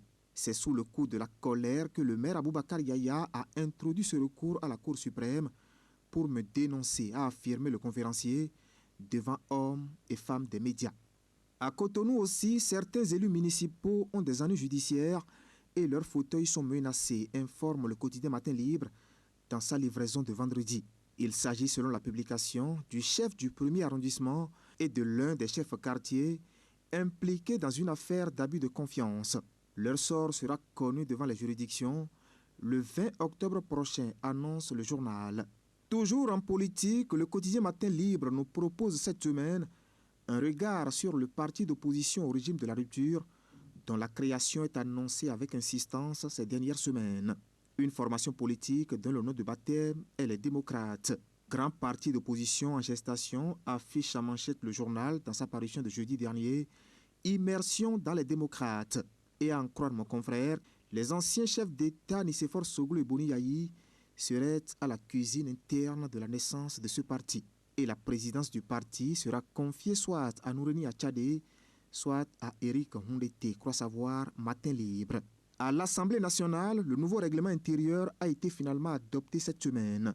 La pomme de discorde n'aura duré que le temps d'une plénière, constate le quotidien Fraternité, qui nous informe que les députés de cette 8e législature ont pu accorder leur violon sur l'une des dispositions du règlement intérieur de l'institution. Et le groupe parlementaire est désormais constitué par partis politiques représentés et les commissions permanentes réajustées, ajoute mon confrère. Parlant d'autres dispositions du texte adopté, le quotidien matinal nous renseigne que désormais, le député qui démissionne d'un groupe reste non inscrit jusqu'à la fin de la législature et tout membre peut être destitué à la majorité des 2/3. Dans le même temps, la restitution des biens culturels au Bénin par la France se précise. Les journaux nous apprennent que le sujet a fait l'objet d'un projet de loi présenté en Conseil des ministres en France cette semaine. Un projet de loi qui prévoit que dans un délai maximum d'une année, ces biens culturels pourront être remis aux autorités béninoises. Restitution des biens culturels au Bénin, affiche à manchette La Nation. La France s'active pour honorer ses engagements. Au total, 26 œuvres sont prévues pour être restituées au Bénin, précise le quotidien matinal à sa 221. Et les 26 œuvres annoncées sont du Trésor royal d'Abomey, informe le quotidien Fraternité. Seulement, s'interroge le journal, le Bénin sera-t-il prêt pour l'échéance? L'opinion publique doit être située. Si la France poursuit les efforts, le Bénin devra faire plus, martèle Fraternité.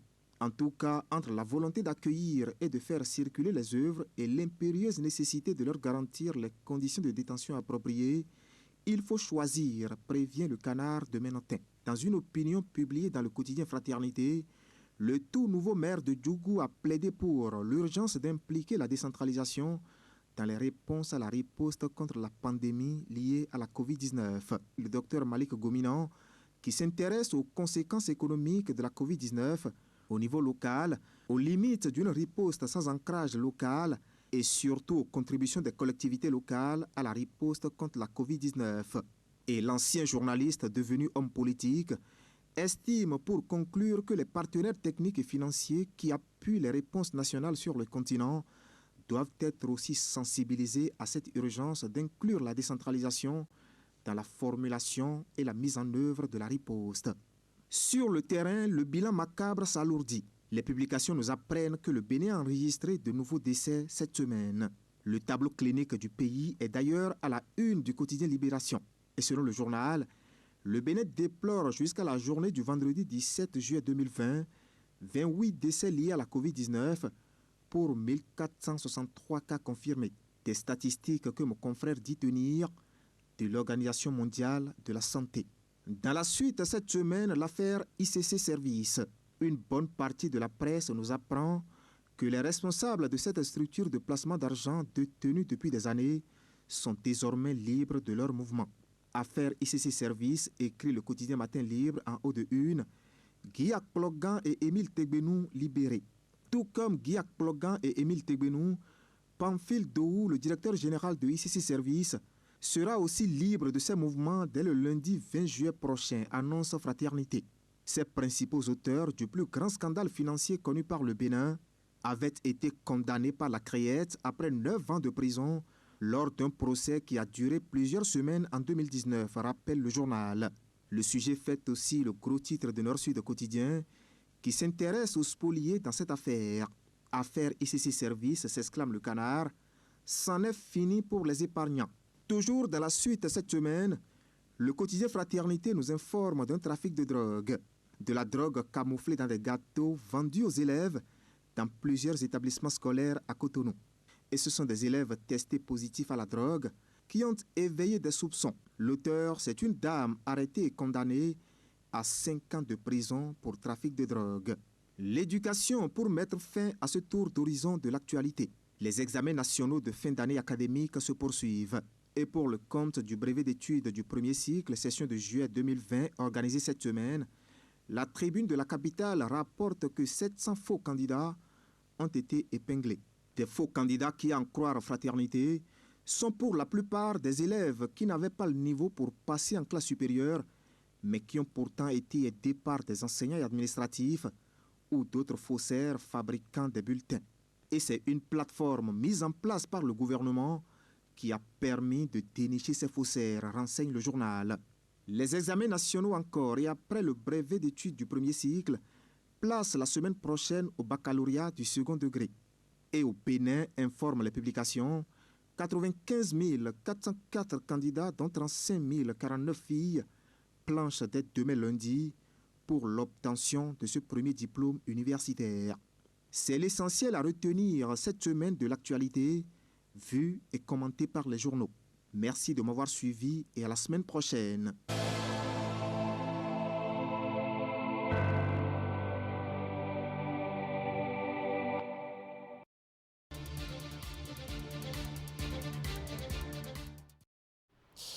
À la semaine prochaine, Nassis Alossé. Merci à vous pour cette revue de presse hebdomadaire. Retour sur ce plateau avec mon invité média déjà installé, Josaphat Dabolino. Bonjour. Bonjour à vous, Idriss. Vous êtes le chef bureau donc Afrique de Hémicycle d'Afrique, un site spécialisé dans les informations des parlements et conseils municipaux d'Afrique. Merci d'être là.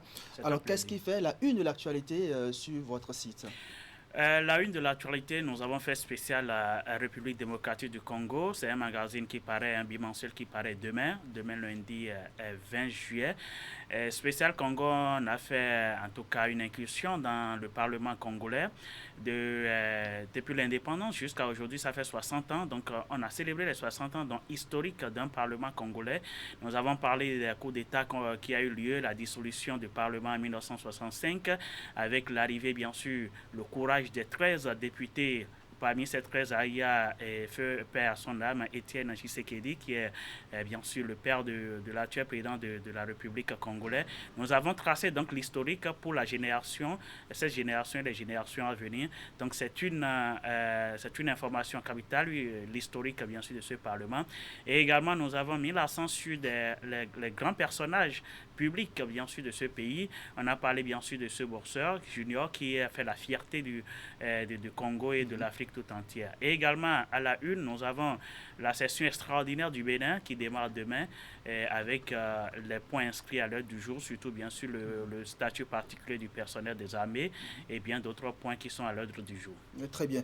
Alors la grosse actualité donc, de la semaine, donc, c'est la Cour suprême qui invalide le siège d'un élu municipal à Parakou et ordonne la reprise de l'élection du maire et de ses adjoints. Quelle analyse cela vous a-t-il inspiré ? Non, ça m'inspire simplement que nous avons une démocratie qui est dans sa vitalité parce que c'est suite à un recours que la Cour a rendu une décision, ce qui veut dire qu'il y a des gens qui se sentaient déjà frustrés, qui se disent non, que ce qui s'est passé, ça devrait se passer autrement. Donc il fallait faire recours à ce juge du contentieux, le contentieux électoral, pour que ces juges puissent dire le droit. C'est ce qui a été fait. Mais au-delà du geste posé, il n'y a que du côté politique, on sent qu'il n'y a pas encore l'harmonie au sein des forces Kori Point Béné émergents parce que ça se passe dans cette formation politique. Ce sont quand même des conseillers où c'est un conseiller FCBE qui aurait, parce que jusqu'à présent nous n'avons pas encore l'identité complète du requérant, donc c'est un conseiller FCBE qui aurait déposé plainte pour invalidation de l'élection bien sûr, du conseiller Traoré. Mais c'était de l'élection. Mais il ne s'attendait pas à ce qui est, bien sûr, remise en cause ou la suppression complètement du siège, ce que la Cour a prononcé. Et ça m'inspire qu'en fait, que même dans la même formation politique, ils ont voulu peut-être faire mal à un conseiller, mais malheureusement, c'est tout le système qui est mis en terre, c'est tout le parti qui est affecté, et c'est tout le conseil municipal de Parakou qui se trouve aujourd'hui en difficulté. Les 4 sont remises à zéro, c'est-à-dire on rabat les 4. Chacun va essayer de placer ses pions, de jouer également les 4, peut-être le joker, si le joker il y en a bien sûr, et on verra une autre configuration du conseil municipal de Parakou. Et ça m'inspire également le fait que comme on le dit dans l'adage de chez moi, hein, c'est pas parce que vous avez un sorcier, vous pouvez pas avoir un sorcier qui est derrière vous, vous allez vous passer sur le corps l'huile rouge et aller vous asseoir auprès du feu. Vous allez vous brûler, vous allez accuser le sorcier. On savait déjà qu'il y a ce bicéphalisme au sein des FCBE, on savait déjà qu'ils ne s'entendaient pas, et du coup, vous aussi, juste après les élections, vous devez combattre les brèches pour vous entendre, pour prouver au moins à la face du monde que vous êtes entendu et que c'est déjà fini les élections. Vous vous permettez d'aller porter plainte contre vous-même pour invalidation d'une élection sans savoir qu'on va invalider le siège. Et c'est que vous avez cherché et ils ont trouvé. Et ce serait dommage, je crois que ceux-là qui seront contents, ce sont ceux-là qui constituent le noyau dur des RCBE, qui se sont désolidarisés, qui ne sont plus dans le lot de Rumpé et qui sont toujours attachés à la personne de Thomas Boningayi, qui vont se frotter peut-être la main. C'est l'ancien maire de Parakou, Charles Tokor, et son conseil également qui vont se frotter les mains parce que les cartes sont rabattues et qu'on doit quand même jouer le jeu. Maintenant, les 32 conseillers de Parakou, tous peuvent devenir maires. C'est-à-dire, selon la configuration, puisque la Cour a dit, on reprend les élections. Et quand on reprend les élections du maire, c'est qui veut dire que les adjoints au maire, les CA, vous qui avez déjà la casquette du CA, vous êtes obligés de passer à côté. Le maire qui a, je l'ai vu entamer une tournée dernièrement au niveau des représentations diplomatiques, on va remettre ça en cause et ce n'est pas aussi évident qu'à la fin de ce processus, de ce nouveau processus, qu'il soit toujours le maire. C'est encore possible si c'est joué parce qu'aujourd'hui les 32 conseillers peuvent devenir maires. Chacun de ces 32 conseillers peut encore devenir maire. Donc ça dépend du management, ça dépend du package proposé par chaque parti. À ce niveau, quels sont les schémas possibles? Les schémas possibles, c'est que FCB peut toutefois garder la mairie de Parakou si les acteurs arrivent à bien manager avec les autres, parce qu'ils disposent désormais de 16 conseillers, et là-bas, le BR a 12 conseillers et l'UP qui a 4 conseillers, ce qui fait également 12. Si je prends ce schéma, c'est que soit ils essaient de trouver un conseiller du camp du BR ou de l'UP, un peut-être fâché ou déçu, qui sera dit, ok, j'adore votre personne, moi je vous donne ma caution, et là, on a toujours le maire au sein des FCBE. De l'autre côté, c'est que le BR, l'ancien maire de Parakou, qui n'a pas encore abandonné l'idée d'abandonner véritablement le fauteuil municipal, peut toutefois jouer avec les 12 conseils du BR, jouer avec les 4 conseils de l'UP et un déçu ou une conseillère qui ne serait pas en bon terme avec la FCBE, et le tout est joué. Et on trouve le maire au niveau du bloc républicain. Le parti Union progressiste peut encore avoir du maire si, à un moment donné, ils se disent « Nous nous entendons bien dans notre formation politique, l'UP, mais vous n'arrivez pas à vous entendre et que nous pouvons être l'alternative, c'est-à-dire le neutre, qui va prendre le pouvoir et vous réconcilier. » Donc, dans ce cas, on peut trouver. Je crois que le jeu est maintenant ouvert. Ça reste véritablement à faire avec, mais on attend, c'est un peu dommage. C'est un peu dommage parce que les lois qu'on a votées, que le législateur béninois a mises en place, il y a tellement de diables dans cette loi, je préfère les appeler comme ça, parce que le même code électoral dit si vous êtes condamné, par exemple, vous ne pouvez pas être éligible ni être élu. Et dans ce même code, nous avons que dans les dossiers fournis, le législateur a demandé le bulletin numéro 3 de votre casier judiciaire. Et ce bulletin, tout le monde le sait, ça ne comporte pas les condamnations à suicide. Parce que ce qui se passe avec le conseil Traoré aujourd'hui, c'est qu'il a été condamné en 2014 à suicide avec des amendes, alors que le bulletin numéro 3 ne comporte pas les condamnations à suicide. Donc le monsieur, il était en règle de déposer tout au moins ses dossiers, et la Sénat qui avait examiné bien sûr les dossiers n'avait pas d'autre choix que de constater que sur le bulletin, il n'y a pas de condamnation, donc il est autorisé à compétir. Et dans ce cas, le jeu a été fait. Je dis que c'est dommage, une fois encore, si le législateur avait déjà pensé, ou si on peut mettre en place un mécanisme, c'est une proposition, le mécanisme qui pourrait permettre, si je veux être maire de Parakou ou d'Adjoum par exemple, je me positionne en tant que Josaphat Dabénon, je propose ma liste avec mes colistiers, et on sait que si Josaphat est élu maire, il a telle personne comme premier adjoint au maire, telle personne comme deuxième adjoint au maire, comme ça se fait à l'université d'Abomey-Calavi, où on va proposer aux électeurs des listes. Et quand j'estampille, en tant que lecteur, j'estampille un bulletin, je sais que j'estampille pour cette liste et que si ça sort, c'est telle personne qui sera maire. On aurait évité un peu ce dérapage que nous constatons dans le pays. Alors, si la FCBE perdait la municipalité de Parakou, quelles peuvent être les conséquences politiques? Non, c'est une plume perdue. Parce que, vous savez, il y a les échéances de 2000... Il y a l'échéance, c'est pas les échéances, il y a l'échéance de 2021 qui est en place. L'échéance, c'est que c'est la présidentielle. Et là, tout est encore permis parce que les tractations vont bon train. La FCBE qui espère quand même proposer un candidat. Et ce candidat, avec bien sûr la législation que nous avons maintenant et qui est en vigueur, c'est qu'il faut un parrainage. Le parrainage, c'est au moins 16 députés ou maires, ou les deux ensemble. Donc, la FCBE avait déjà cette commune, cette commune. Donc, ça restait déjà. Et en perdre encore une commune qui est... Une de moins. Voilà, qui est encore Parakou, qui est une ville à statut particulier. Ce serait vraiment dommage.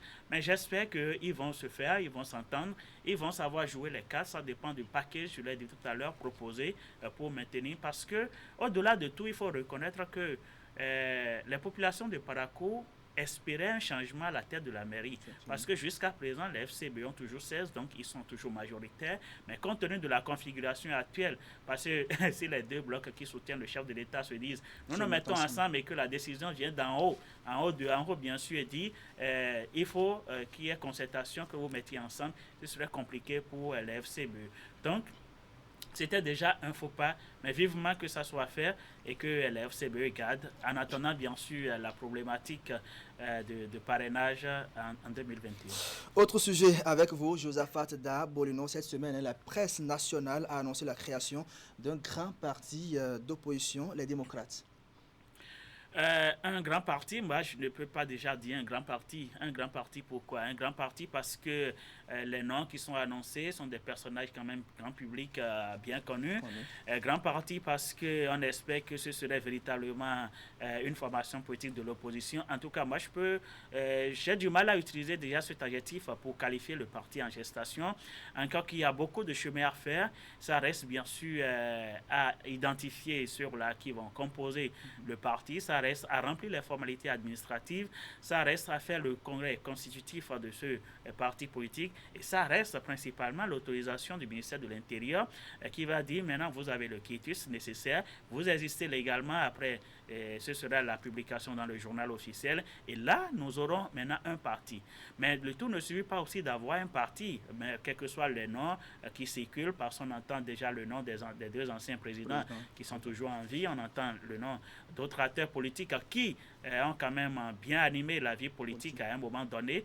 Donc, est-ce véritablement à la création, après bien sûr les formalités administratives remplies, après bien sûr l'autorisation eue et toutes les démarches faites, est-ce que nous aurons véritablement un impact dans l'animation de la vie socio-politique du pays? J'attends ce moment pour dire si c'est un grand parti ou pas.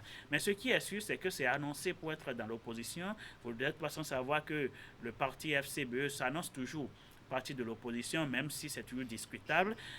Cette formation, il y a aussi l'autre parti de Korogoné, je n'arrive pas à le voir, mais qui se dit également de l'opposition, sans oublier les forces Kori pour le développement du Bénin de Soumane Toliba, qui se dit également de l'opposition. Est-ce que ce serait... Je n'oublie pas aussi restaurer l'espoir du candidat Zonaï, qui est quand même aussi de l'opposition, qu'on a commencé par entendre ces derniers jours à travers des sorties. Moi, j'estime qu'en fait, que c'est déjà un pas, parce que ça manquait à cette classe, à ces acteurs de la vie politique. Ils n'avaient pas un creusé, parce qu'ils n'avaient pas voulu s'entendre déjà avec ce qui existe. FCB, vous savez que je disais à l'instant que c'est discutable parce que d'aucuns les soupçonnent toujours d'être aux côtés de pouvoir en place. Donc il sera difficile pour ces acteurs de s'afficher à leur côté pour se prononcer sur l'actualité politique.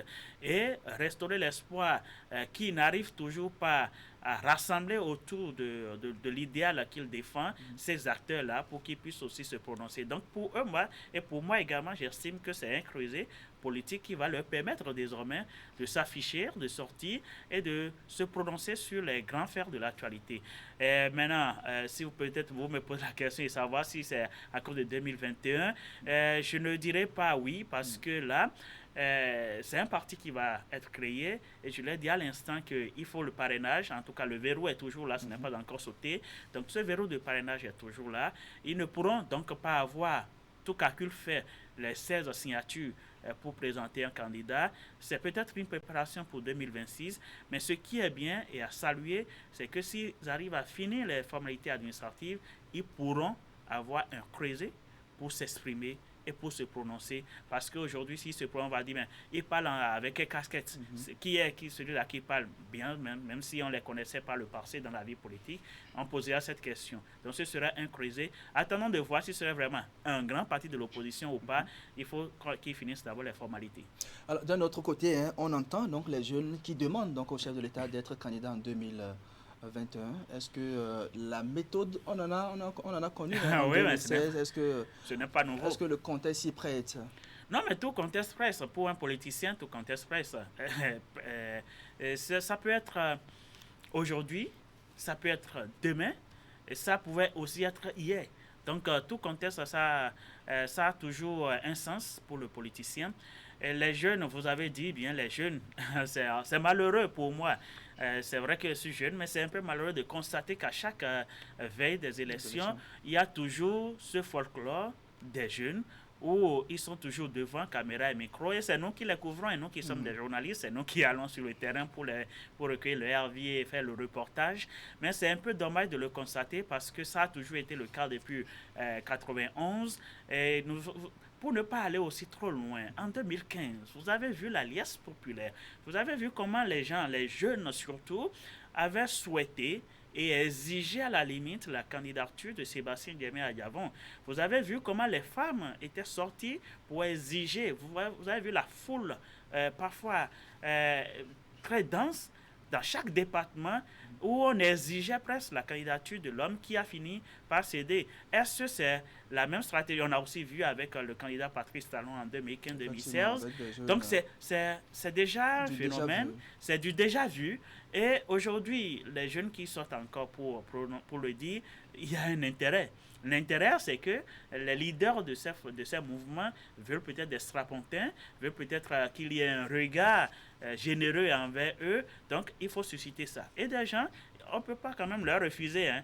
Et je ne crois pas, en tout cas sur ce plateau, que Patrice Talon ait demandé tout ce bruit pour dire susciter ma candidature. Je voudrais revenir. Encore que moi, je suis très sûr, jusqu'à preuve du contraire, que le président Patrice Talon n'a pas encore dit qu'il va se présenter et que moi je garde la première phrase, sa première détermination qui est qu'en 5 ans, on peut faire le job et qui va finir son mandat unique qu'il a annoncé et quitte à un autre Béninois de s'installer. Maintenant, tout ce vous-là que nous entendons aujourd'hui avec les jeunes, et ils exigent même, ils disent, nous exigeons, alors qu'en fait, que la décision revient au chef de l'État, à la personne de Patrice Talon, de dire, oui, moi, je veux encore aller au charbon une fois encore, et s'il le dit, ce n'est pas aussi systématique. Il y a le peuple qui doit choisir parce qu'il manifeste la volonté. Cher peuple, je suis venu à vous. Prenez-moi, j'ai encore l'ambition de continuer. Et le peuple dit, oui, nous sommes d'accord, nous vous accordons encore ce mandat. Donc, tout ce que les jeunes disent, ce n'est pas le cas. J'ai pris l'exemple de Sébastien Djemé Adjavon. Même avec tous ces vous-là, il n'a pas pu être président de la République. Donc, c'est le peuple qui décide. Le vrai peuple, bien sûr, pas ce peuple-là qui, par exemple, vous allez me dire, ces jeunes aussi font partie du peuple, mais pas ces jeunes-là qui se retrouvent devant caméra et micro juste parce qu'ils ont des intérêts à défendre. Josaphat Darbolino, chef bureau Afrique de Hémicycle d'Afrique, un site spécialisé dans les informations des parlements et conseils municipaux d'Afrique. Merci pour ce décryptage de l'actualité nationale et bonne journée à vous. À la prochaine. Merci à vous, c'est un plaisir. D'accord. Mesdames et messieurs, dans quelques instants, nous allons descendre. Notre dernier rendez-vous, c'est avec Modeste Noutier qui nous offre chaque dimanche l'info décalée. Voici la revue de Babel qu'il a concoctée pour vous. D'abord, je rends grâce à l'Éternel Tout-Puissant. Ce qui est important, vous êtes habitués tous. C'est vrai qu'on est un peu habitués à cela. La langue et les dents aussi, parfois se chamaillent. C'est important de le dire parce que c'est tellement important l'idée là. Mais ce qui est le moins évident et qu'il faut savoir, c'est que la bataille vient à peine de commencer.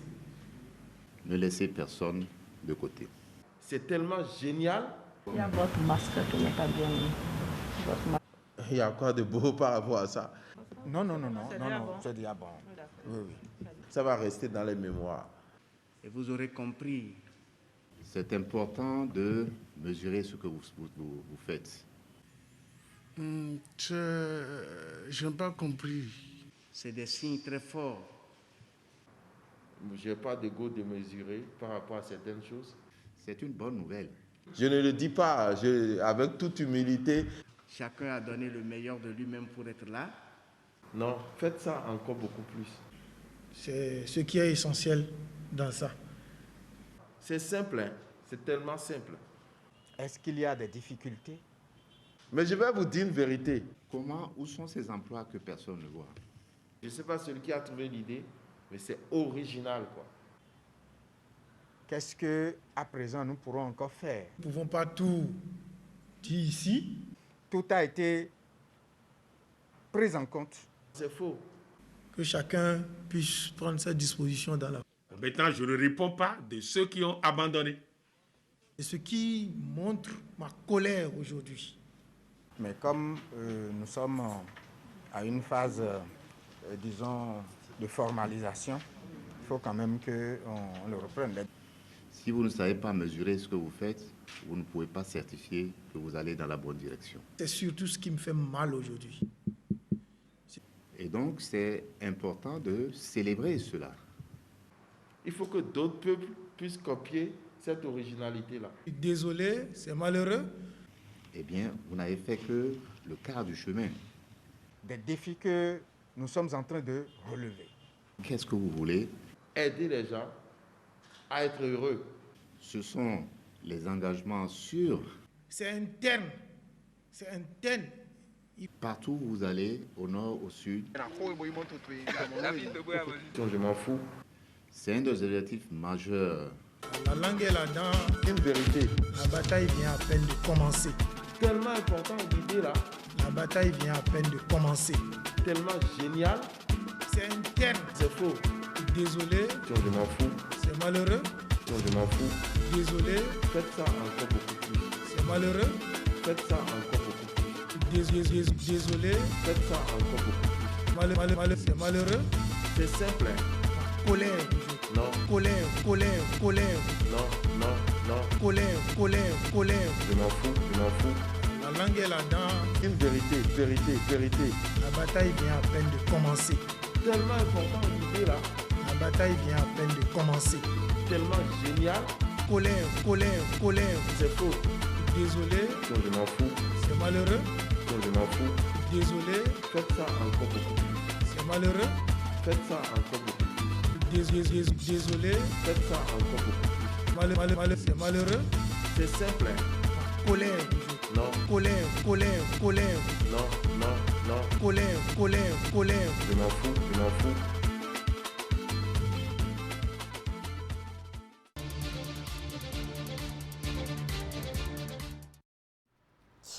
Voilà, mesdames et messieurs, c'est fini, tout le monde descend. C'est ici que s'arrête l'aventure grand format de ce dimanche 19 juillet 2020. Merci à vous qui nous suivez depuis Sakété. Merci de votre fidélité au programme de Canal 3 Bénin, www.canal3television.com. C'est l'adresse qui vous permet de retrouver l'intégralité de cette émission. Bonne chance à tous les candidats au baccalauréat. On se retrouve dimanche prochain pour vous servir avec le même plaisir. Au revoir.